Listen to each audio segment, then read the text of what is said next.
अच्छा, हिस्ट्री के बारे में अब उस दिन हम क्या पढ़ा था?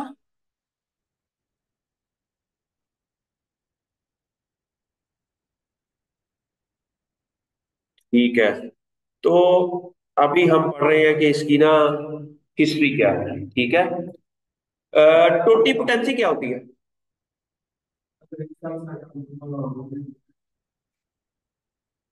क्या करना? Ability of the each cell कि वो पूरे का पूरा एक क्या कर लेगा, ऑर्गेनिज्म डेवलप कर देगा, इसे हम कहते हैं totipotency. It is the ability of each and every cell के वो एक क्या कर लेगा, तो पूरा सेल के अंदर वो हो जाएगा। क्या ये कहते हैं टोटीपोटेंसी। प्लांट टिश्यू कल्चर क्या होता है, इसकी डेफिनेशन क्या है?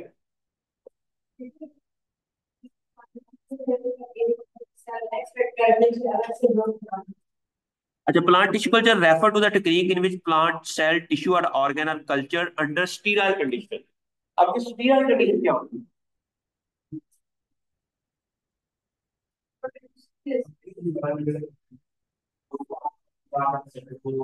लॉन्गली जो हमारा मीडिया होता है ना, प्लांट टिश्यू कल्चर का जो मीडिया होता है, उसके अंदर होता है, क्या होता है, उसके अंदर न्यूट्रिएंट्स होते हैं, ठीक है। और इसके अंदर ग्लूकोज भी होता है। अच्छा, ये जो न्यूट्रिएंट मीडिया है ना, दैट इज आइडियल जो है ना, वो चीज है उसके लिए, पैथोजन को ग्रो करने के लिए, ठीक है। हमने मीडिया को के अंदर पैथोजन घुसने नहीं देने हैं, उसको हमने स्टेरिलाइजेशन कर दिया। स्टेरिलाइजेशन की टेक्निक जब से डिस्कवर हुई, that lead to the discovery of plant tissue culture.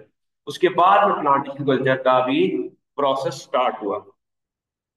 अच्छा, इन्हें उसके बाद है कि on a nutrient bed it enable regeneration of whole plant from a small tissue segment. What does it mean? Whole plant मतलब मैंने कहा क्या था कि डिफरेंशिएशन क्या होती है?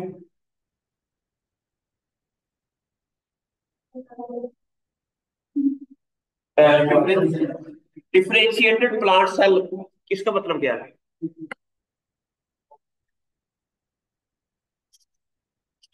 भी हमने ये बताया था कि अगर प्लांट जो है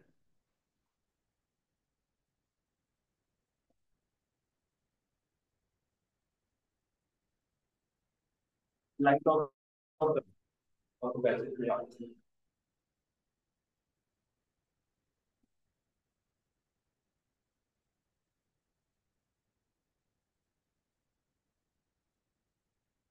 अच्छा, क्या है कि हमारे पास मेरिस्टेमेटिक सेल्स कहाँ होते हैं? शूट टिप्स के ऊपर। क्या होते हैं? जो कि एक्टिवली डिवाइडिंग सेल्स होते हैं। क्या होते हैं? एक्टिवली डिवाइडिंग सेल्स होते हैं, ठीक है।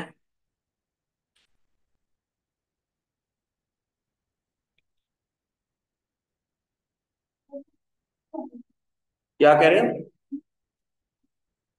रूट टिप्स पे भी होती है, शूट टिप्स पे भी होते हैं, लीफ के अंदर भी, लीफ के ऊपर भी होते हैं, ठीक है। जो मेरिस्टेमेटिक सेल्स होते हैं, they are present on the shoot और रूट टिप्स।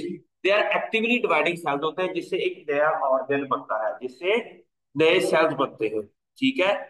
अच्छा, लेकिन जब ये सेल डिवाइड होना बंद हो जाते हैं, इट मीन दे वो उसके अंदर क्या हो जाते हैं, डिफरेंशिएट हो जाते हैं। क्या हो जाते हैं? सबसे मैं आपको एक चीज पर आता हूँ, epigenetics. What is epigenetics?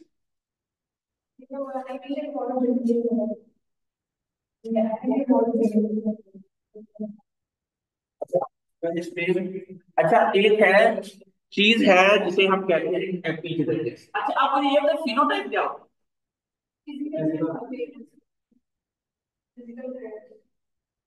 Phenotype का मतलब होता है फिजिकल अपीयरेंस, जो उसकी सिम्टम्स होती है, ठीक है। उसे हम क्या कहते हैं?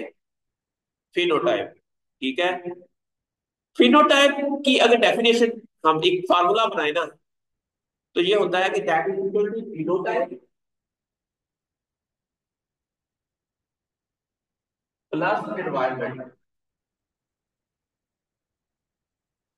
भी। हर दुनिया की जो वैरायटी है ना, उसकी डिफरेंट जीनोटाइप होगी, एक वैरायटी दूसरे से डिफरेंट जीनोटाइप होगी। एक ही जीन डिफरेंट होगी सेम कंडीशन में, और दूसरे की जीन, ठीक है, डिफरेंट होगी। इसे क्या कहते हैं? अब वो डिफरेंट क्यों है? अगर दो वैरायटीज है, दो प्लांट है सेम जीनोटाइप, दो प्लांट है सेम जीनोटाइप है, एक को अच्छा पानी दे, एक को अच्छा पानी ना दे, किसी की इट मींस आपकी फिनोटाइप है that depends not only genotype but also environment. ऐसे ही है, आपकी अच्छी फिनोटाइप तब आएगी जब आपकी जीनोटाइप भी अच्छी हो और इन्वायरमेंटल कंडीशन भी अच्छी हो। समझ आ गई आपको? अच्छा, अब है एक और क्वेश्चन होता है, इसी से ही नया टर्म अबस हुई है, जिसे हम कहते हैं एपिजेनेटिक्स। क्या कहते हैं?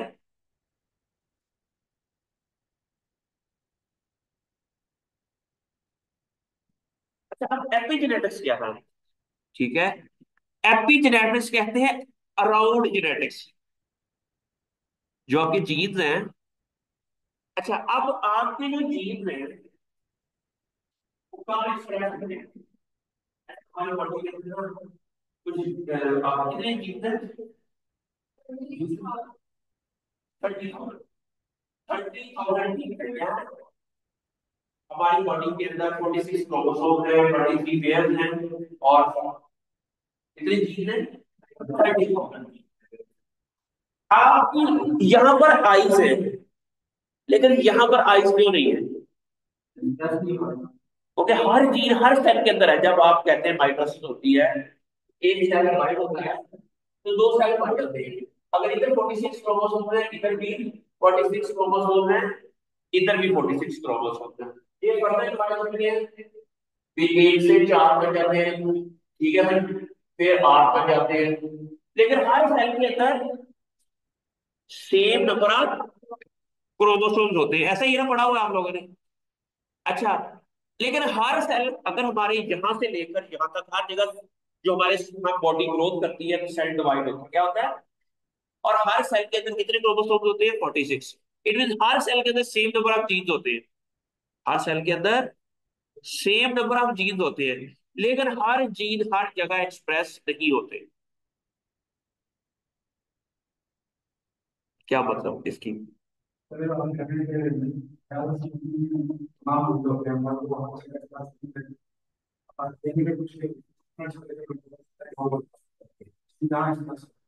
जिसकी वजह से वो जीन एक्सप्रेस नहीं होते। एग्जैक्टली, इसको डिफरेंशिएशन भी कहते हैं कि हर जीन, जो जीन एक खास नंबर ऑफ जीन अगर एक्सप्रेस हो जाए तो वो जीन का बन जाएगा। अगर एक और खास नंबर ऑफ जीन एक्सप्रेस हो जाए तो वो रूट बन जाएगा। लेकिन रूट के अंदर और लीफ के अंदर जो जीन एक्सप्रेस हो जाए, they might be different, they might have a totally different gene that are express. इस जीन नेटवर्क भी कहते हैं, क्या कहते हैं? Gene network. अब इसी की, अच्छा, अब एक और क्वेश्चन ये है, एपिजेनेटिक्स क्या है? फर्ज किया हम यहाँ पर रहते हैं, लॉ है वो सारा, और बाहर गर्मियां हैं, तो अंदर हीट ज्यादा है, तो क्या होगा? इन्वायरमेंट चेंज होगा। जब इन्वायरमेंट चेंज होगा तो मैं के एसी लगा होगा। क्या लगा होगा? एसी। मेरे पास इधर इसके अंदर लगा हुआ है वो स्विच है, स्विच ऑन किया, एसी ऑन हो गया, स्विच ऑफ किया। अच्छा, अब जीत क्या है? एसी। जीत क्या है? एसी।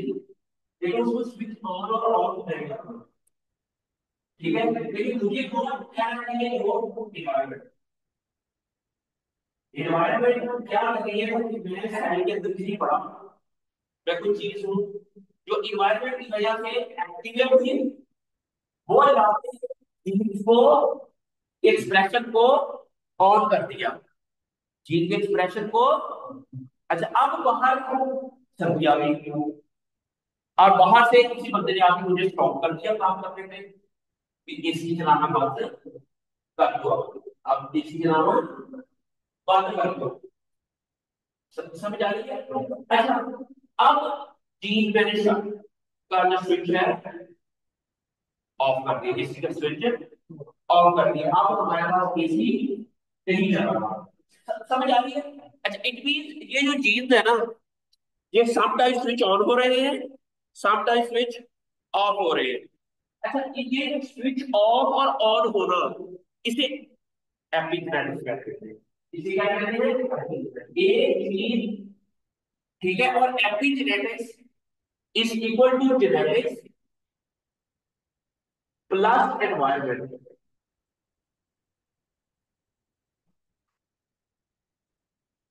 एपिजेनेटिक्स किसके बराबर है? जीन्स है, जीन हर सेल के अंदर है, लेकिन उसमें काम ऑन या ऑफ होना है, ये एनवायरमेंट में बात है। और इस प्रोसेस को हम कहते हैं epigenetics। इसे क्या कहते हैं? अच्छा, जब सेल डिफरेंशिएट हो जाते हैं, डिफरेंशिएट डी सेल हो जाते हैं, उसका जीन्स और ऑन हो, लीफ वाले अगर सेल है तो उसके अंदर ऑर्गेनाइज जीन ऑन हो गए, रूट वाले सेल होंगे उसकी एपिजेनेटिक्स ऑफ हो, उसकी एपिजेनेटिक्स ऑफ एपिजेनेटिक्स कहते हैं। और वो जीन एक्सप्रेस हुए होंगे at a specific time period, एक स्पेसिफिक सेल के अंदर एक specific time of the year जो जीन एक्सप्रेस हुए होते हैं, उसको हम क्या कहते हैं? एपिजेनेटिक्स। उसे क्या कहते हैं? प्लांट टिश्यू कल्चर के अंदर हम एक प्लांट का जो सेल है वो डिफरेंशिएट हो गया, आपको पता है कि समझ आएगी मुझे इससे? समझ लिएगा, लेकिन आप मुझे क्वेश्चन पूछिएगा दूसरा क्वेश्चन। अब प्लांट टिश्यू कल्चर के अंदर हम लीफ की सेल्स की एपिजेनेटिक्स को चेंज करना है। अब हमने उसको चेंज करना है अंडर स्टीराइल कल्चर कंडीशन, ठीक है? मेरी बात को समझते हैं? What is epigenetics?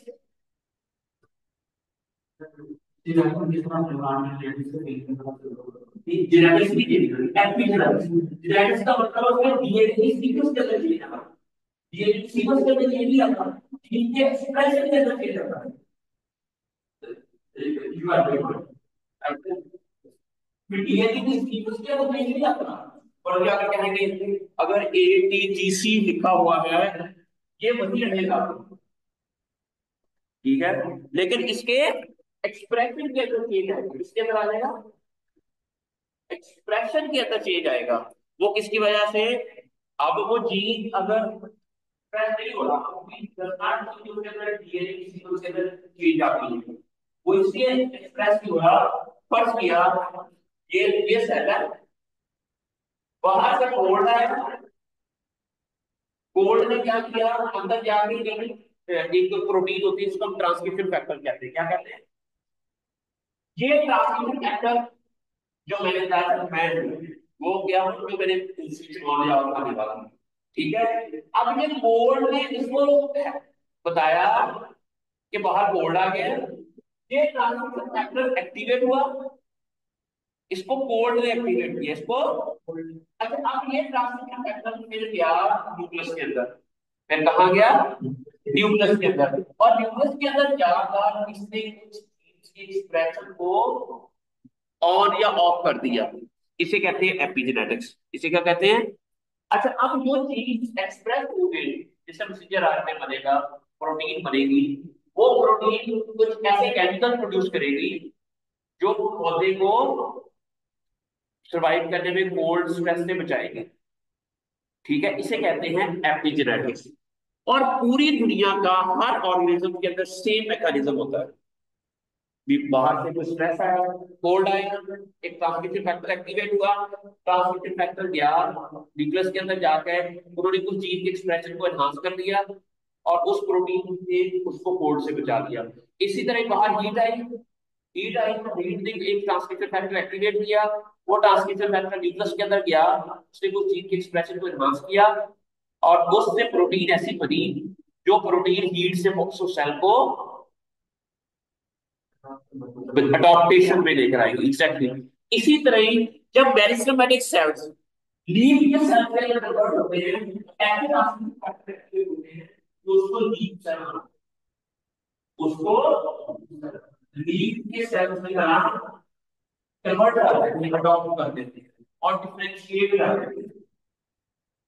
देखो एवरीथिंग में ये जब वो जो सेल है वो क्या होते हैं कि they become the differentiated leaf cell, they become differentiated leaf cell। यहां तक कंफ्यूजन? एपिजेनेटिक्स, अब epigenetics, what is the role of epigenetics in plant culture? ये आप लोगों ने आइडेंटिफाई करना है कि what is the role of epigenetics. अच्छा, अब क्या करते हैं कि हम लीफ को, लीफ के सेल को एक ऐसे मीडिया के अंदर रख देते हैं जिसकी वजह से ना, मैंने कहा था कि इसकी सेल साइकिल स्टॉप हो जाता है, उसका सेल साइकिल क्या हो जाता है। कल मैंने कहा था कि एक सेल होता है, उसकी चार फेजेस होती है, कौन कौन सी? एक होते हैं माइटोटिक फेज, एक होता है गैप वन, फिर सिक्सथ फेज, फिर गैप टू। यहाँ पर मियोसिस हो जाती है। मियोसिस का मतलब है सेल डिवाइड हो गया। सेल डिवाइड होने के बाद कुछ गैप आता है, फिर सेल के अंदर डीएनए की सिंथेसिस स्टार्ट होती है, फिर गैप टू आता है, फिर डीएनए डिवाइड हो जाता है। इसे कहते हैं सेल साइकिल। इसे क्या कहते हैं? अच्छा, लेकिन जब सेल डिवाइड नहीं हो रहा होता, इस स्टेज में जब सेल हो, जैसे ये मेरिस्टेमेटिक सेल होगा, लेकिन जब जी नॉट आ जाए तो इट मींस दैट अब क्या हो गया, सेल फर्दर डिवाइड नहीं करेगा, अब ये डिफरेंशिएटेड लीफ सेल हो गया। अब ये क्या हो गया? लीफ सेल हो गया, रूट सेल हो गया, शूट सेल हो गया, फ्लावर सेल हो गया। ठीक है।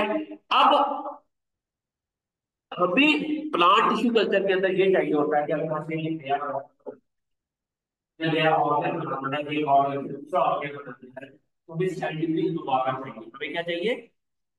सेल डिवीजन दोबारा चाहिए। अब दोबारा सेल डिवीजन करवाने के लिए हमारे पास दो तरह के हार्मोन्स होते हैं, एक होती है ऑक्सिन, एक होते हैं साइटोकाइनन। हम फिर मीडिया के अंदर ऑक्सिन एंड साइटोकाइनन की कॉन्बिनेशन को ऐड करते हैं, जिससे क्या होता है, ये दोबारा सेल डिवीजन जी नॉट से दोबारा जी वन में चला जाता है, और फिर अनकंट्रोल्ड सेल डिवीजन स्टार्ट हो जाता है। और अनकंट्रोल्ड सेल डिवीजन को हम कहते हैं कैलस। क्या कहते हैं? Uncontrolled cell division is known as callus. फिर उस कैलस से हम एक नया पौधा रीजनरेट कर लेते हैं, जिसके बाद उसमें से एम्ब्रियो बनता है उस कैलस से, और फिर एम्ब्रियो को फिर हम दोबारा रीजनरेट करवा लेते हैं, और जिससे हमारे, इसे कहते हैं प्लांट टिश्यू कल्चर। जी बच्चे, आप बताएं क्या क्या बताएं?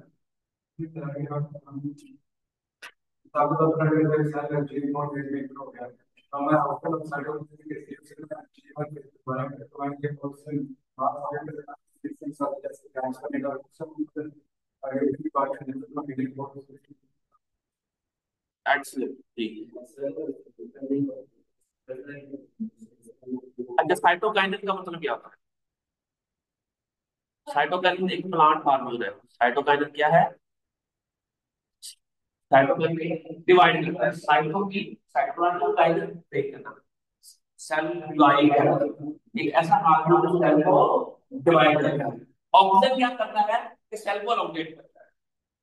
ऑक्सीजन क्या करता है? सेल की एलोंगेशन करता है। और साइटोकाइनेसिस क्या करता है कि सेल की डिवीजन करता है। अच्छा, अब लेकिन इनकी रेशो बड़ी बेटर है। हर आपको पता, दुनिया जहान के अंदर जो रिसर्च है ना, भी हर चीज की एक खास मकदार बड़ी इंपॉर्टेंट है, और इसकी रेशो बड़ी इंपॉर्टेंट है।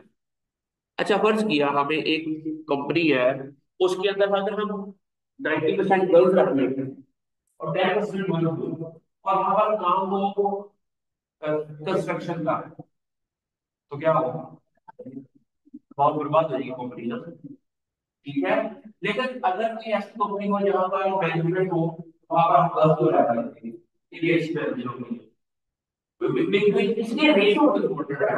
इसलिए टीचिंग की जॉब अच्छी कर रहती है, रटे वाली होती है, ठीक है। तो मेरी बात को समझ आई ना। अब रेशो बड़ी इंपॉर्टेंट करती है। अच्छा, अब हमने भी, अच्छा जहर क्या होता है, पॉइजन किसे कहते हैं? तो हमको लगता है, अच्छा इसके अंदर ना हमने ऑक्सीजन एंड साइटोकाइन की वो टिश्यू देखी है जो वो पॉइजन होता है, याद रखें पॉइजन। अब पॉइजन का मतलब क्या होगा? फर्ज किया हमने देखा कि एक सेल लिया प्लांट टिश्यू कल्चर के अंदर, हमने उसके अंदर जीरो ऑक्सीजन दी उसको, ठीक है। फिर हमने 0.5 ppm दी। ppm किसे कहते हैं? ये अच्छा, ये जो हार्मोन होते हैं ना, they required in very less amount, इसको ग्रामों में नहीं चाहिए होती। ये कितने में चाहिए होते हैं? वेरी ही लेस अमाउंट में, 0.5 mg/लीटर। 1 लीटर वाटर के अंदर 0.5 मिलीग्राम, ठीक है। लेकिन फर्क किया, हमने एक एक्सपेरिमेंट किया, हमने चेक करना है कि किस कंसंट्रेशन के ऊपर परफॉर्मेंस अच्छी आती है, ठीक है। फिर हमने किया कि एक मीडिया, पहले नॉर्मल मीडिया बनाया, उसके अंदर कोई ऑक्सीजन नहीं डाली, कोई। फिर हमने वही मीडिया लिया, उसके अंदर हमने 0.5 mg/लीटर ऑक्सीजन डाल दी। फिर तीसरा मीडिया लिया, उसके अंदर 1 mg डाल दी। फिर 1.5 डाल दी, 2 डाल दी। अब हमने देखना है कि किससे अच्छी गैस बनती है। गैस से कहते हैं अब हमने देखना है कौन सी ऐसी कंसंट्रेशन है जिसके ऊपर, अच्छा अब अच्छी कैलस क्या होती है, पहला क्वेश्चन ये होगा, आपको ये भी पता होना चाहिए कि what which is called as the good callus, which is called as the good callus. वो कैलस अच्छी होगी जो कि थोड़ी सी ग्रीनिश होगी, ठीक है, सॉफ्ट होगी, बहुत ज्यादा हार्ड ना हो, ठीक है, और उसके अंदर एम्ब्रियो बनने की सलाहियत हो उसके अंदर। इस तरह हर प्लांट के अंदर ना कैलस डिफरेंट तरह की होती है, हर प्लांट वैरायटी के अंदर कैलस तरह डिफरेंट तरह की बनती है। अब यहां पर आपका आर्टिस्टिक, जहां पर साइंस खत्म हो गई, अब क्या होगी? आर्टिस्टिक ऑब्जर्वेशन, आपकी और ऑब्जर्वेशन में बहुत अच्छी होती है लड़कियां, उनको पता होता है कि वो लड़की ने कब कौन सा कलर का कपड़ा पहना था। हमें तो नहीं पता होता, हमें तो बेचारे कोई कपड़ा हर बार वही पा के चले जाते हैं ना। तो बॉयज ने नोटिस भी नहीं कर रहा, अच्छा ये तू उस छत पे भी पाया सी या उस सीमेंट पे भी पाया सी। ऑब्जर्वेशन अच्छी किनकी होती है? फीमेल की। अब इसलिए आपको पता होना चाहिए कि ये कैलस है, ये कैलस की कौन सी टाइप्स है, ये ऑब्लॉन्ग है, स्क्वायर है, रेड है, ब्राउन। आपको ना इस एक्चुअली आपको किसी तरह सीखने के लिए आपकी ऑब्जर्वेशन थोड़ी अच्छी, बहुत अच्छी, बहुत अच्छी होनी चाहिए। फिर आप उस कैलस को माइक्रोस्कोप के अंदर भी देख सकते हो, उसकी कैलस जो भी बनी है कि वो, अच्छा अब कैसे पता चलेगा कि कौन सी कैलस बनी है? ये किसने सबसे पहले देखा होगा कि कौन सी कैलस बनी है? बिल्कुल तो आप समझ आएगा, लेकिन वो कैलस अच्छी होगी जिससे पौधा बन जाए, इसलिए जिससे प्लांट रीजनरेट हो जाए। रीजनरेट का मतलब है दोबारा उसकी जनरेशन शुरू हो जाए, वो अच्छी कैलस होगी। पहली बार जिसने कैलस दूसरा बनाई होगी, अब सोचे ना, एक बंदा जिसने जिंदगी में पहली बार कैलस बनाई, अब उसको नहीं पता होगा कि ये अच्छी कैलस है ये बुरी कैलस है, ठीक है। मेरी बात की समझ आई ना?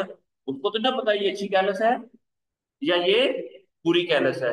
उसके लिए हमें पहले लोगों ने कई एक्सपेरिमेंट किए होंगे, अच्छा ये कैलस इस तरह की बनती है तो 10 दिन बाद पौधा रिजेनरेट हो जाता है, इस तरह की कैलस बनती है तो 20 दिन बाद, ठीक है, इस तरह की कैलस बनती है उससे हेल्दी प्लांट आता है। इस तरह की कैलस है पौधा तो बन जाता है लेकिन पौधा लोग अनहेल्दी। ये सोचे हमने आपको क्रिएटर बनाया है, आपको कुछ सीखना है, आपको पता नहीं है इसकी प्रायोरिटी है,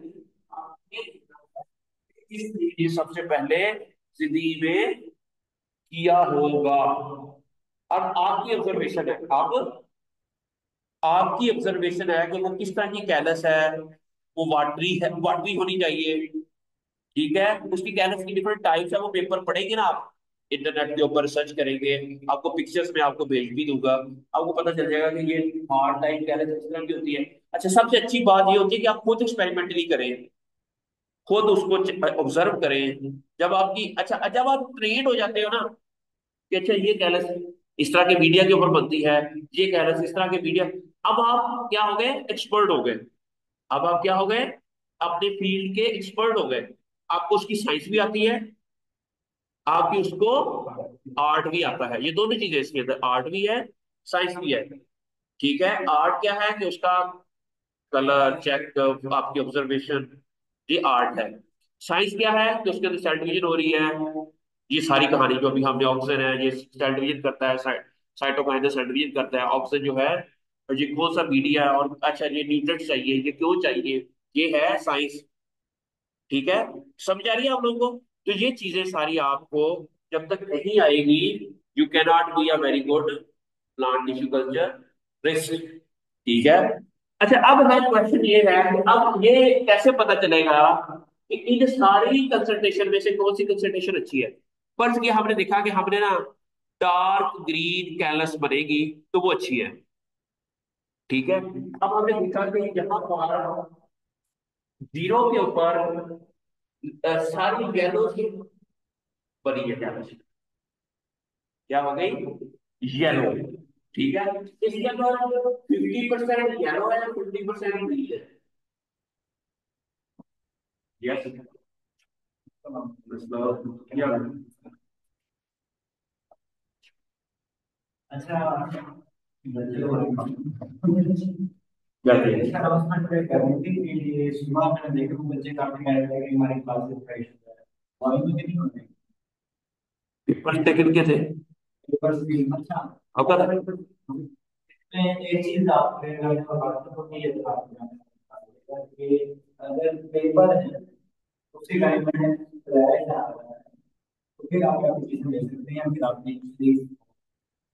इस हफ्ते तो आपकी जो है ना अगर सबके लिए इन्वेस्ट होगी उसका हम जब क्लासेस है कनेक्शन आता है तो वो आपने नहीं किया वो जब स्टार्ट में भी हुआ था तो हमने इसी बताया था और फ्राइडे की टाइमिंग ऐसे ही होगी। अच्छा, क्या कह रहे थे आप। गुड कैलस क्या होती है, बैड कैलस क्या होती है, ये कैसे आएगा, आप सोचिए ना। कलर उसका फर्क ये है, येलो है ना, 50% येलो, अरे 50% ग्रीन, ठीक हो गया। उसके बाद है 100% गुड कैलस, फर्ज किया इसके ऊपर भी 100% गुड कैलस है। इससे जब 2 या 2.5 की तरफ जाता है ना, फिर ये येलो होने शुरू हो गई, हो गए, अब जहर बननी शुरू होगी। अब क्या हो गई, जहर बननी शुरू होगी, खास कंडीशन। अब मुझे ये बताओ कि इनमें से कौन सी कंसंट्रेशन है बेस्ट है, वन एंड, अच्छा, अब एक होती है ऑप्टिमम कंडीशन। अच्छा, ऑप्टिमम कंडीशन रिसर्च में हम कहते हैं जिसके अंदर मिनिमम इनपुट हो, मैक्सिमम आउटपुट हो। अब बताओ ऑप्टिमम लेवल कौन सा, वन। ये हम अपने रिसर्च करके ये फाइंड कर लिया कि ऑक्सीजन का बेस्ट लेवल क्या है। बेस्ट क्या होगा, जो ऑप्टिमम होगा वो कौन सा होगा, समझ आ गई। आपने पहले एक्सपेरिमेंट एक प्लान डिजाइन बनाना है, उसके अंदर डिफरेंट कंसंट्रेशन आपको यूज करनी है, और फिर आपको देखना है कि विच चीज, फर्स्ट आपने एक्सपेरिमेंट किया पौधों के ऊपर लगाया, इसके ऊपर आपने देखा कि जीरो की जब ऑक्सीजन की स्प्रे की तो 50 किलोग्राम सिट्रस के ऊपर यील्ड आई, लेकिन जब 0.5 में किया तो 100 आ गई, वन से हुआ 160 आ गई, इससे भी 160 रही। लेकिन यहाँ पर मैं 140 में 120 तक चली गई, तो which is the best concentration, again इसे कहते हैं ऑप्टिमम। ये हम रिसर्च रिसर्च करेंगे, रिसर्च के अंदर हमने हर रिसर्च के अंदर हमने क्या शुरू करनी होती है, ऑप्टिमम लेवल। क्या है, ऑप्टिमम लेवल। ठीक है, अब हम पे रिसर्च करके हम आपको ये बताएंगे कि यहाँ पर आपका ऑप्टिमम लेवल क्या होगा। दैट इज अच्छा। अब प्लांट टिश्यू कल्चर का मसला ये है कि अगर किसी बंदे ने टोबैको या किसी टोमेटो की वैरायटी के ऊपर टिश्यू कल्चर सिस्टम स्टेब्लिश किया है ना चाइना में, चाइना की अब टोमेटो की वैरायटी और होगी, और पाकिस्तान की टोमेटो की वैरायटी। इसलिए देयर इज अ पॉसिबिलिटी कि अगर चाइना में ये वन आ रही है ना प्लांट में, देयर इज अ पॉसिबिलिटी कि यहाँ पर 180 आ जाए 1.5 पे, तो देयर इज अ पॉसिबिलिटी कि पाकिस्तान के अंदर ऑप्टिमम लेवल 1.5 हो। ये डिपेंड किसके ऊपर कर रहा है कि हर सेल की एक खास स्ट्रक्चर होती है, हर सेल का एपिजेनेटिक सीक्वेंस फॉरवर्ड होते हैं, हर वैरायटी की एपिजेनेटिक जेनेटिक डिफरेंट हो सकती है, इन्वायरमेंटल कंडीशन डिफरेंट हो सकती है।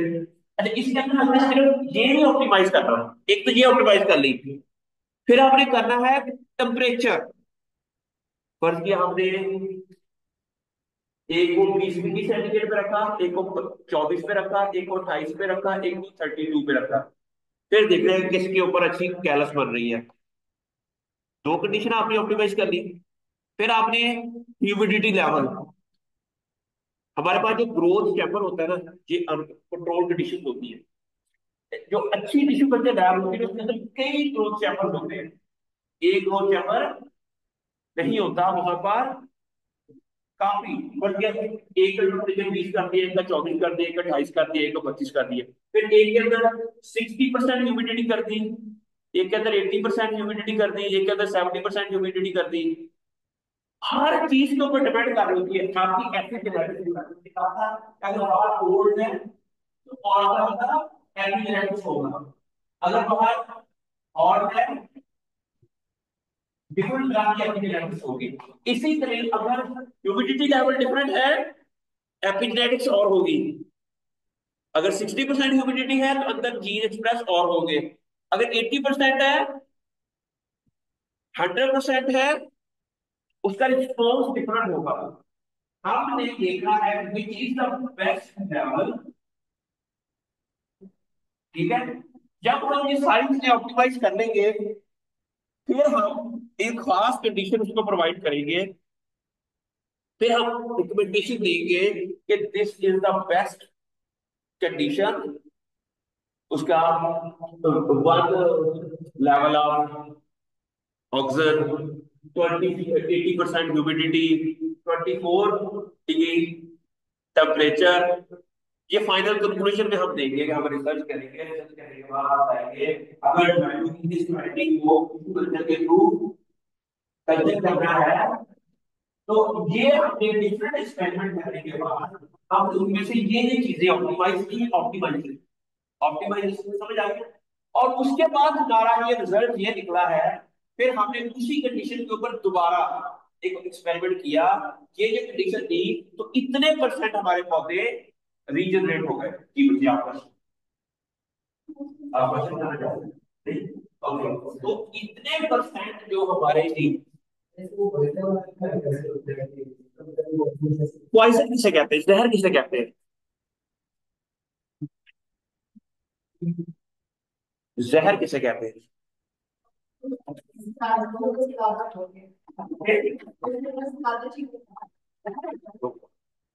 जहर किसे कहते हैं कि जहर उसे कहते हैं कि जब कंसंट्रेशन उससे ज्यादा हो जाए। मतलब पानी है, पानी हम 2 गिलास पी लें तो ठीक है, 4 5 6 गिलास पी लें तो उठना ही औखा हो जाता है ना। सुबह कर रोजा अफ्तार करते हैं, एक दो पानी की ठीक होता है, लेकिन ज्यादा पानी में तो वो जहर बन जाता है हमारे लिए ना। इसीलिए नमक है, नमक थोड़ा सा कहीं तो हमारे हमें अच्छा फील होता है, लेकिन ज्यादा नमक खाएंगे तो जहर। इवन जहर भी कम तादाद में खाया जाए तो जहर नहीं है। अब एप्पल सीड्स होते हैं जिस तरह, उसको अगर हम थोड़ा सा खा लें तो जहर नहीं। उसके अंदर क्या कौन सा कंपाउंड होता है? एप्पल सीड के अंदर एक कंपाउंड होता है, मुझे कुछ याद नहीं वो करो।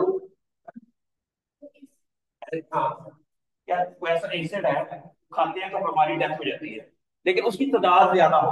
अगर आपने एट द सेम टाइम 100 या 200 सीड्स खा लिए ना तो बीमार है।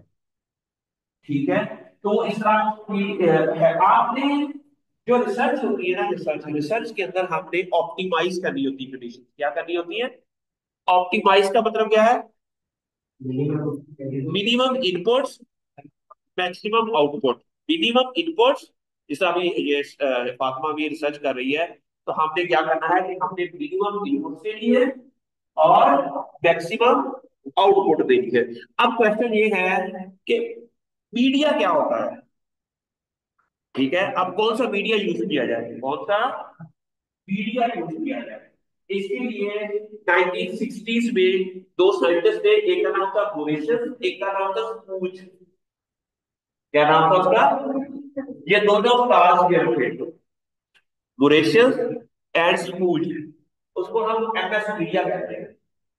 आपको बताया कि पौधे को ग्रो करने के लिए क्या चीज चाहिए होती है? कौन सा, क्या न्यूट्रिएंट चाहिए? Hydrogen, phosphorus, potash, calcium, cobalt, iron, zinc, ये सारी चीजें चाहिए। ठीक है, उसने ना मैग्नीशियम सल्फेट लेके, जिंक सल्फेट, जिंक आयरन, ये सारी डिफरेंट कंपाउंड लाके ना, कुछ 16 कंपाउंड उसकी डिफरेंट रेशियो ऑप्टिमाइज की। किस रेशियो के ऊपर कैलस अच्छी बनती है, उसका उस मीडिया को नाम दे दिया इसलिए एमएस मीडिया। अच्छा, और ये जो मीडिया है इसके ऊपर, इसकी ना कहा जाता है कि इन्होंने ऑप्टिमाइज की हुई है। अगर हमें 1 लीटर मीडिया बनाना ना, अभी आप लोग इंशाल्लाह बनवाएंगे, आपने 1 लीटर मीडिया बनाना है ना, तो आपने क्या करना है? 1 लीटर पानी लेना है, 1 लीटर नहीं, 990 ml ले लें। बाद में वो उसको अप टू 1 लीटर कर देंगे। आपने क्या किया कि एक वाटर लिया, 1 लीटर अप टू 1 लीटर करना है। उसके अंदर हमने एमएस मीडिया जो है ना, वो डालना है 4.43 ग्राम पर लीटर। मैं आपको ये मीडिया की बोतल दे दूंगा, आप लोगों ने ये खुद मीडिया तैयार कर, क्या करना है? 4.43 ग्राम पर लीटर। 1 लीटर के अंदर आप लोगों ने इतने ग्राम ऐड कर देने हैं। समझ आ गई? इसे क्या कहते हैं? मीडिया। अच्छा, अब मुझे ये बताइए, क्या हमें कभी एग्रीकल्चर जब करते हैं पौधों को, कभी चीनी दी है? नहीं। अच्छा, जब आप फील्ड में काम में प्रैक्टिस करते हैं, आप अगर स्टूडेंट कभी चीनी पौधों को दिए? क्यों नहीं दिए? अरे पौधे को क्या क्या चाहिए? CHO, carbon, hydrogen, oxygen. Organic compound किसे कहते हैं?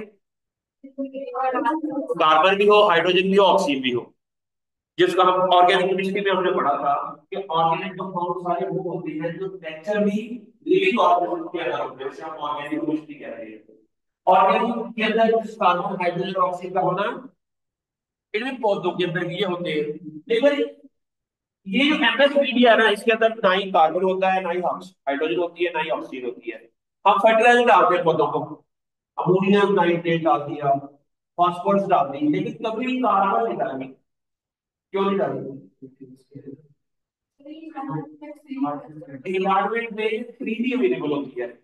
फोटोसिंथेसिस के दौरान कार्बन डाइऑक्साइड लेता है पौधा, कार्बन डाइऑक्साइड और वाटर, वाटर कहां से आता है? वो देते हैं पानी। इसमें हाइड्रोजन और ऑक्सीजन वाटर से ले लेता है, कार्बन कहां से लेता है? कार्बन डाइऑक्साइड से। ये तीनों चीजें वो एनवायरमेंट से लेकर आ रहे हैं। और पौधे के अंदर ऑर्गेनिक कंपाउंड, ग्लूकोज एक ऑर्गेनिक कंपाउंड है। ग्लूकोज क्या है? ऑर्गेनिक कंपाउंड है। इसके अलावा जितने भी cellulose, hemicellulose, protein, DNA, RNA, protein, ये सारे के सारे क्या हैं? ऑर्गेनिक कंपाउंड है। लेकिन टिश्यू कल्चर मीडिया के अंदर, टिश्यू कल्चर मीडिया के अंदर जो हम टेस्ट ट्यूब लेते हैं, वो ऊपर से सील होती है, हवा भी अंदर जाती है। अब ये कहां से लेंगे? क्वेश्चन ये है कि समझ आ रही है? भी हवा पौधा बहुत गंदगी उसके अंदर लगा हुआ है, या बाहर बिल्कुल कीट में नहीं लगा वो ऊपर से कार्बन डाइऑक्साइड ले लेता है, नीचे पानी डाल देते हैं, वो पानी भी ले लेता है, मॉइस्चर भी ले लेता है हवा से। जी बच्चे, अब जो टिश्यू कल्चर का जो मीडिया है उसमें तो पौधे को कार्बन भी चाहिए, हाइड्रोजन भी चाहिए। चलो, हाइड्रोजन और वाटर ऑक्सीजन को ले लिया उसमें, हमने उसके अंदर पानी भी डाला है, लीटर वाटर डाला है। कार्बन कहां से लेगा? ग्लूकोज से। हम इसके अंदर ग्लूकोज ऐड करेंगे। क्या करेंगे ये? लेकिन ग्लूकोज की ना डिफरेंट टाइप्स है। हम जस्ट बाजार की चीनी ले आए ना, सुक्रोज, वो भी डाल दें, ठीक है, वो दैट्स एनफ, ठीक है। अब इसकी कंसंट्रेशन हर प्लांट के लिए डिफरेंट होती है। हर प्लांट के लिए नॉर्मली इसकी कंसंट्रेशन होती है 30 ग्राम पर लीटर। लेकिन अगर कंटेमिनेशन बहुत ज्यादा आए तो इसको हम 15 ग्राम भी कर सकते हैं, क्योंकि ग्लूकोज एक ऐसी चीज है, ये हमारी जल्दी ग्लूकोज मैच होती है। दुनिया जहान की जो जगह है, क्या एक्सप्लेन कर सकते हो ये इस फिक्रे का? जी, 15 साल। ग्लूकोज का जो है वहां को फ्लोएम में ट्रांसफर होता है। फ्लोएम में वाटर टाइप करते हैं इनसाइड लाइक ग्लूकोज, पानी के लिए, ग्लूकोज के लिए जल्दी होता है। War between insect and plants. There's a war between bacteria and bacteria क्यों अटैक करते हैं पौधों के ऊपर? फूड के लिए। बैक्टीरिया, वायरसेस अपने आप को सर्वाइवल करने के लिए इस लीफ, जो है ना लीफ, दुनिया का सबसे बड़ा मैदानी जंग है। जंग का मैदान क्या है? लीफ। लीफ के अंदर फोटोसिंथेसिस हो रही है। लीफ पूरी दुनिया की लोगों के लिए, जानवरों के लिए खुराक पैदा करता है, और उस खुराक की वजह क्या होती है? ग्लूकोज। अब जहां आपने ग्लूकोज ऐड कर दी, अब इतने कौन होंगे? पैथोजन आएंगे। अगर उनको थोड़ा सा भी फैटी पीरियड खुली देख गई ना, अंदर बैक्टीरिया घुस जाना, अंदर फंगस का स्पोर आ जाना है। और उन्होंने इतनी जल्दी वो न्यूट्रिएंट्स खाने हैं कि प्लेट्स आपकी ये 2 दिन के अंदर ही सारा मीडिया सत्यानाश हो जाएगा। सारा मीडिया, टिश्यू कल्चर आपने प्लांट लगाया, उन्हें प्लांट कम ग्रो होगा, वहां पर पैथोजन ज्यादा हो जाएंगे। इसलिए हमने स्टेरिलाइजेशन करनी होती है, इसलिए हमने, मेरी बात को समझ आ गई? जब आपने प्लांट टिश्यू कल्चर के अंदर सबसे बड़ा प्रॉब्लम स्टेरिलाइजेशन का होता है। आपको पता होना चाहिए कि आपको स्टाइल एनवायरनमेंट के अंदर कोई पैथोजन नहीं होनी चाहिए, कोई बैक्टीरिया नहीं होनी चाहिए, आपके हाथ के ऊपर नहीं होनी चाहिए, आपने हैंड सैनिटाइजर लेकर आने हैं। ये तो इधर नहीं, तो हम तो वैसे जो बॉयज होते हैं वो तो बेचारे सादे सादे से, आप स्प्रिट नहीं होता, उधर ही हाथ साफ सुथरा कर लेते हैं, ठीक है। लेकिन लड़कियां जरा वो पता नहीं हैंड सैनिटाइजर वो वगैरह ना होता है, क्योंकि मैं टैक्सी एएनएम में था, वहां पर मैंने देखा वो जेनी होती थी, वो काम करती थी, उसने स्पेशल हैंड सैनिटाइजर बाजार से लेकर आती होती। आपके पास भी है तो? अस्सी, जब मैं पीएचडी में हिंदी में करता तो हमने तो भी हैंड सैनिटाइजर यूज नहीं किए थे। हमने वो स्प्रिट लेता थी, आता है बाल बोल के ना, ठीक है। और दूसरा मुंह बंद रखना है उसमें, क्योंकि मुंह से बैक्टीरिया चले जाते हैं। बैक्टीरिया, आपने जब टिश्यू कल्चर करना है, सबसे पहला काम क्या है?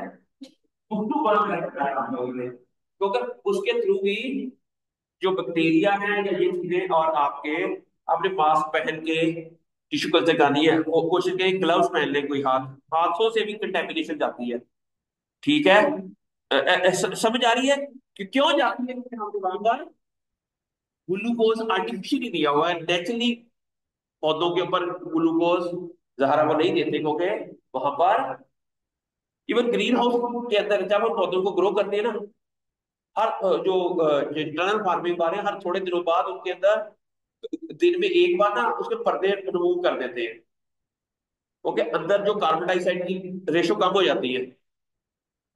ज़रा एक क्लोज चैम्बर है जहां पर हवा है, कार्बन डाइऑक्साइड सारी चली पौधों ने, क्या होगा?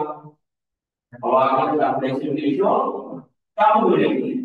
इसलिए वो आर्टिफिशियली भी वहां पर कार्बन डाइऑक्साइड के लिए ना वो गैस वो प्रोवाइड करते हैं ताकि we have a maximum photosynthesis in there, so that we can have a maximum yield.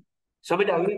अब हमारे पास आ गया 30 15 या 30। ग्लूकोज भी यूज कर सकते हो, सुक्रोज भी यूज कर सकते हो, इसके माल्टोज होता है डिफरेंट इसके ना, उनमें से आपने देखना है कि आप जिस के ऊपर काम कर रहे हैं उसके ऊपर ऑलरेडी लोगों ने कौन सी टाइप यूज की हुई है। इट मींस ये भी एपिजेनेटिक्स, जो अभी आप लोगों को पता है एपिजेनेटिक्स क्या होती है, कि टिश्यू कल्चर के अंदर भी अगर डिफरेंशिएटेड सेल है ना, इट मींस वो एक उसके एपिजेनेटिक्स जीन्स एक्सप्रेस हुए हुए हैं। इनको पहले पता, आप लोगों को पहले पता है, ठीक है, वो एनवायरमेंट का रोल है, ठीक है। अब हमने अगर चेंज करना है उसके अंदर डिफरेंट ग्लूकोज, इवन ग्लूकोज भी they will also influence epigenetic changes. हर चीज का हर चीज का क्या है, अफेक्ट है ग्रोथ। एपिजेनेटिक्स समझ आ गई? अब आपने एपिजेनेटिक्स को बड़ी डिटेल से पढ़ना है कि what are the role of regulating plant tissue culture, in regulating plant tissue culture, ठीक है। समझ आ रही है आपको? बाहर कोल्ड है तो और तरह की एपिजेनेटिक्स आएगी, ह्यूमिडिटी का लेवल आपने, ग्लूकोज। अच्छा, अब जो मीडिया बनाना ना हमने, तो मीडिया अगर ये यही दो चीजें होगी बस, तो क्या होगा, तो लिक्विड होगा। हमने प्लांट अगर ग्रो करने के लिए बनानी है तो पौधे को थोड़ी सी वो ही चाहिए होगी ना, नहीं लाइब्रेरी भी चाहिए होगी, और मैं बताता हूँ आपको। लेकिन हमें ये भी चाहिए कि वो थोड़ी सी क्या लीफ सब जगह सॉइल सबको दी ना, प्लांट को ग्रो करने की थोड़ी सी हार्डनिंग हार्ड स्पेस चाहिए होती है। यहाँ पर हम क्या करते हैं, इसके अंदर एगर ऐड करते हैं। क्या करते हैं? एगर क्या करता है, जब फाइटोजेल होता है वो क्या करता है, वो पौधे को इस मीडिया को थोड़ा सा जेली टाइप दे देता है। क्या देता है? सॉलिडिफाई करता है। Exactly, this is a good जो है ना टर्म है, इसका मतलब है सॉलिडिफाई कर देता है। क्या कर देता है? सॉलिडिफाई। जब ये सॉलिडिफाई करता है तो नॉर्मली इसकी जो कंसंट्रेशन है ना, 0.8 से 1 ग्राम पर परसेंटेज। अब परसेंटेज क्या होता है जी? 24 exactly. क्या नाम है? Great. That's great. अच्छा, अरसलान ने कहा कि 100 के अंदर कितने परसेंट बढ़ किया। अगर हम 1 ग्राम 100 ml के अंदर डाल दें तो 1% होगा। अब ये देखना, इस पे 9.8 से 1%, इट मीन हमने एगर डाल दी है। अगर 100 ml का सोल्यूशन है तो उसके अंदर कितनी डालेंगे? 1 ग्राम। कितना डालेंगे? 1 ग्राम। 1000 ml है तो कितना डालेंगे? क्या है? 10 ग्राम इसके अंदर। अगर 500 ml है तो 5 ग्राम डाल देंगे। क्या डाल देंगे? 5 ग्राम। अगर हमने एमएस लिक्विड बनाना है तो फिर एगर नहीं डालेंगे। अगर हमने एमएस क्या बनाना है? सॉलिड। अगर हमने एमएस सॉलिड बनाना है फिर हम इसके अंदर एगर डाल देंगे। अच्छा, अब ये मीडिया जो है ना, ये मीडिया इसको कहते हैं एमएस जीरो मीडियम, या इसको बेसिक मीडियम कहते हैं। इसको क्या कहते हैं? Basic medium. हर प्लांट के लिए हमने ये मीडियम बनाना है। आपने सीड जर्मिनेट बना लिया, सिंपल एप्लीकेशन बना लिया, सीड जर्मिनेट हो जाएगी। आप लोगों को मैंने कहा था कि आप यार वो सिट्रस के लेकर आना सीड्स। आप ना चलिए अभी हम ना आपको मीडिया की प्रिपरेशन करना भी सिखाएंगे। अच्छा, अब है कि MS zero medium. MS zero medium के अंदर क्या होगा? एमएस 4.3 ग्राम पर लीटर, ग्लूकोज 15 से 30 ग्राम पर लीटर, 15 से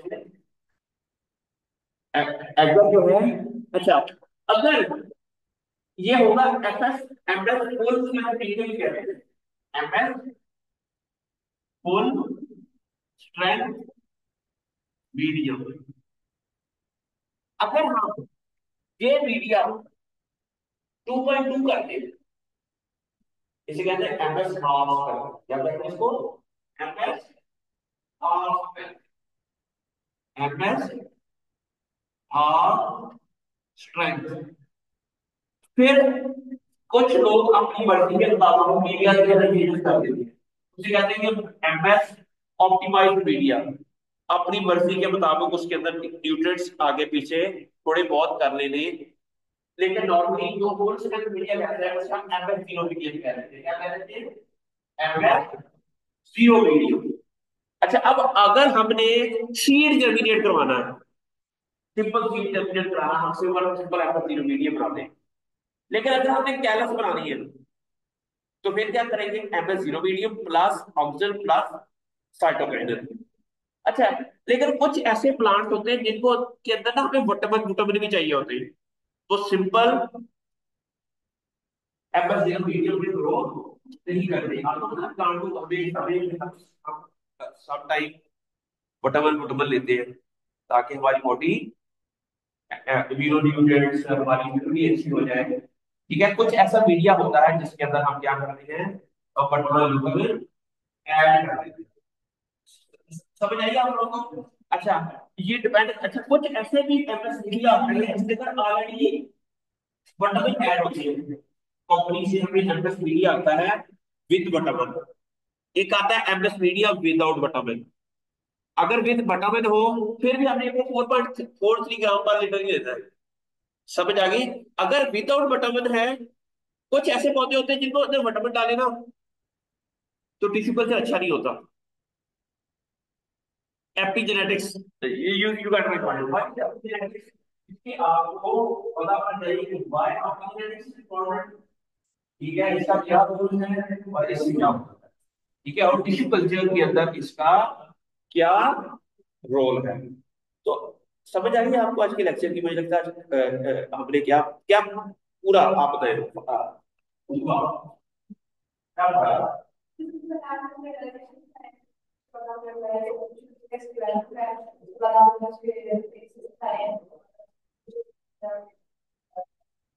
Writing is this one more data from the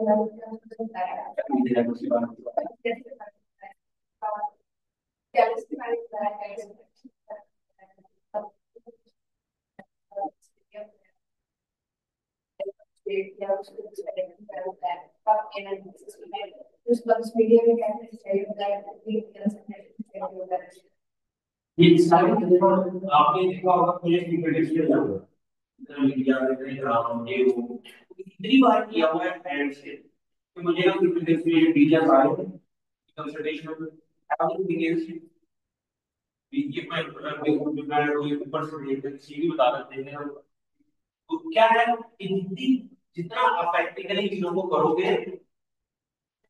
अब मैंने प्राकृतिक गतिविधि इसको किया हुआ है अभी वीडियो के दौरान, तो 16 डिफरेंट मीडिया मैंने तैयार किए, ट्राई किए थे, और कोई 10 डिफरेंट वैरायटीज यूज की थी। उनमें से सिर्फ एक वैरायटी के अंदर 2 मीडिया मेरे कामयाब हुए थे बस। ठीक है, क्योंकि इसके अंदर अच्छा अब होता है, एक टर्म होती है जिसे कहते हैं रिकैल्सिट्रेंट। क्या कहते हैं?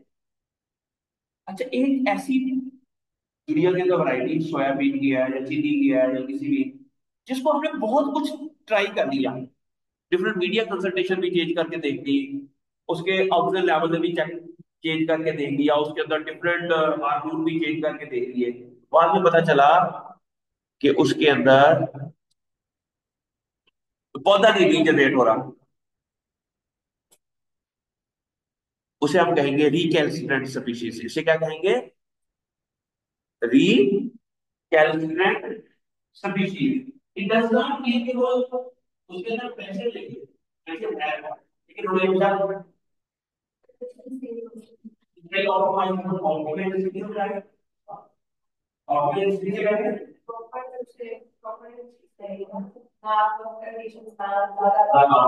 मिनिमम इनपुट्स मैक्सिमम आउटपुट, उसे हम क्या कहते हैं? ऑप्टिमाइजेशन। उसे क्या कहते हैं? ऑप्टिमाइज। अब अगर आपके जेल में कोई क्वेश्चन है तो पूछ ले। आज का लेक्चर यहाँ पर हम फिनिश करते हैं। एमएस मीडिया के अंदर ये इक्वेशंस एंड स्कूल से जिन्होंने 1960s में डिफरेंट न्यूट्रिएंट्स उन्होंने मैं उसके पूरे न्यूट्रिएंट्स की मैं आपको उसका ना रेसिपी दे दूंगा, बता दूंगा। उसके डिफरेंट न्यूट्रिएंट्स हैं, आप इंटरनेट से ढूंढ सकते हैं कि what is the composition of MS media. उसके अंदर ऐसे न्यूट्रिएंट्स हैं, उनकी डिफरेंट कंसंट्रेशन। इवन आप एमएस मीडिया लैब में भी बना सकते हैं, अगर आपके पास वो सोना के सोना केमिकल, उसकी आपने वे करते जाना है कि इतने ग्राम डालना है, ये इतने ग्राम डालना है, ये इतने ग्राम डालना है, ये इतने ग्राम डालना है। ठीक है। लेकिन ये काम कंपनी हमें करके दे देती है, वो हमें मिक्स करके एक डब्बा दे देती है और उसको पैसे चार्ज कर सकती है। आप एज ए एंटरप्रेन्योर ये काम बिजनेस भी कर सकते हैं कि अपना जो है ना एमएस मीडिया कंपनी के साथ लॉन्च कर सकते हैं आप लोग। ठीक है, बड़े पैसे कमा सकते हैं, क्योंकि दुनिया में बहुत काम हो रहा है इस टिश्यू कल्चर के ऊपर ना। तो लोगों को मीडिया चाहिए। ठीक है, आप बाजार से सारे केमिकल खरीद के उसको वे करके उसका एक कंपोजिशन बना के अपना कंपनी का टैग लगा के ऑनलाइन बेची जाओगे। अगर दूसरी दूसरी दुनिया जी है ना वो थोड़े को 25,000 लै रही है तो असी 15,000 च थानू और सेम क्वालिटी का फिर उसको कायदा इधर आप रिसर्च करें। आप कहेंगे हमने इसको ट्राई भी किया हुआ है, ये हमारे रिजल्ट्स हैं, इतनी कंसल्टेशन के ऊपर हमारा ये कंपनी ऐसे एंटरप्रेन्योर बनती है। ऐसे अंटर अंटीप्रोर जो भी अंटरप्रोर वो ऐसे बनती है कि आप अपनी एमएससी की रिसर्च को इस तरह ऑप्टिमाइज किया है आपने, के लिए आप मीडिया डेवलप किया है और उस मीडिया के अंदर वो तमाम न्यूट्रिएंट्स आपने ऐड किए हैं और उस मीडिया को फिर आप बेच रहे हैं। समझ आ रही है आप लोगों को? इसके अंदर इतनी ज्यादा अपॉर्चुनिटीज है कि यू कांट इमेजिन। अब ये जो मीडिया है 4.43 ग्राम पर लीटर, 4 फिर इसके अंदर ग्लूकोज हमने डाल देना है, उसके अंदर एगर डाल देनी है। अब एगर कहाँ से आती है, बड़ा पता है? एगर आपने ना रट्टा नहीं लगाना, आपने जो केमिकल पॉजिटिव यूज करना है आपको पता होना चाहिए कि ये पौधा कैसे ये केमिकल क्या करता है, इसका फंक्शन क्या है। अपना उन्हीं बैक्टीरिया इसके अंदर डाला हुआ है जो टिश्यू कल्चर के अंदर अमोनियम नाइट्रेट क्या करेगा पौधे के अंदर। अगर एमएस मीडिया डाला है, अगर हमने ग्लूकोज डाला है, ऑक्सीडेंट डाली है, साइटोकिनिन डाली है, विटामिन विटामिन डाले हैं, रट्टा नहीं लगाना। क्या नहीं लगाना आपको? हर अगर आपने ऑटोक्लेव किया है तो क्यों किया है, और ऑटोक्लेव उतने ही टेम्परेचर पे क्यों किया है? दुनिया में कैसे ऑटोक्लेव होता है? हमारे हमने क्या डॉगिंग मारी हुई है? क्या हमको इसको कैसे इम्प्रूव कर सकते हैं? जब इस तरह सोचेंगे ना आप लोग कि कोई कर दिया, आपने सिर्फ हॉर्टिकल्चर हॉर्टिकल्चर ही सीखना, आपने फिजिक्स भी सीखी है इसके अंदर, आपने ज्योग्राफी भी सीखी है, आपने क्रिएटिविटी भी सीखी है, आपने एवरीथिंग सीखी है। ये बात है। मुझे लगता है कि पहले में बच्चे आए हमारे बच्चे मुझे इंटेलिजेंट बनते सारे।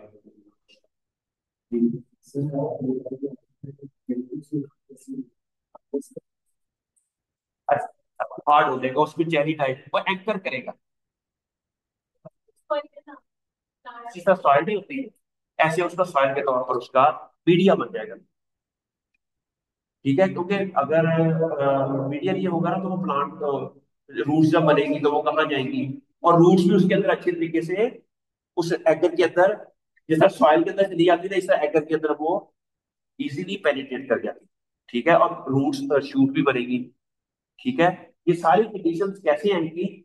ये आपकी हार्ड वर्किंग से आएगी, आपके काम करने से आएगी, आपके इंटेलेक्चुअल से आएगी।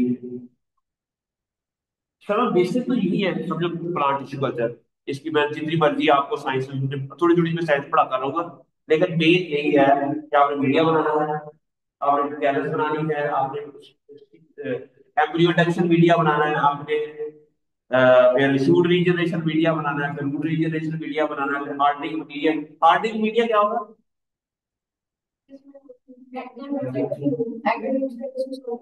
नहीं वो तो खैर जब लास्ट में पौधा बन जाएगा, जब फिर वो बाहर जाना ना, उससे पहले हम पौधे को ना किस तरीके से देते हैं, थोड़ा सा हार्श कंडीशन देते हैं ताकि पौधा जब ग्रीन हाउस के अंदर जाए तो वो पहले ही उसको स्ट्रेस आ जाए, एक्लेमेटाइजेशन हो जाए। ठीक है, इस तरह डिफरेंट तरह के मीडिया है। Hopefully you enjoy the lecture today, और अभी अटेंडेंस लगा ले।